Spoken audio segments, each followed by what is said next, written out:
নমস্কাৰ বন্ধু বান্ধৱীসকল, এইখন মাৰুতি সুজুকিৰ এল্টো K10 হয় আৰু আজি মই দেখাবলৈ গৈ আছোঁ চাৰিচকীয়া গাড়ী কেনেকৈ চলোৱা যায় বা শিকাব পাৰি।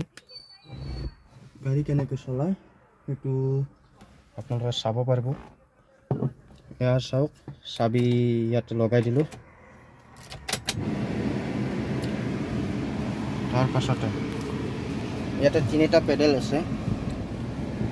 এইটো হৈছে আপোনাৰ ক্লাচ, এইটো ব্ৰেক, এইটো এক্সেলেটৰ, এই তিনিটা পেডেল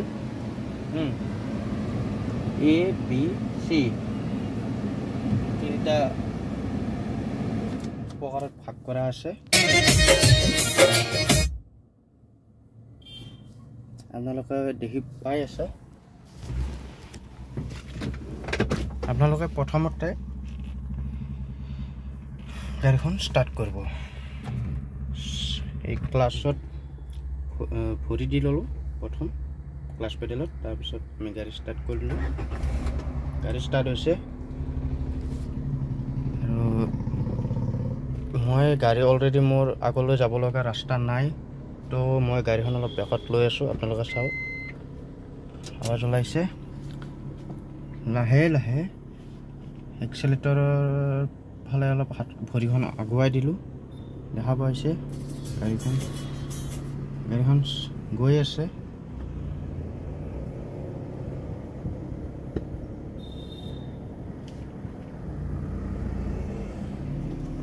আৰু এতিয়া মই এয়া নিউট্ৰেল হৈ আছে, আগলৈ দিলোঁ, গুচি গ'ল।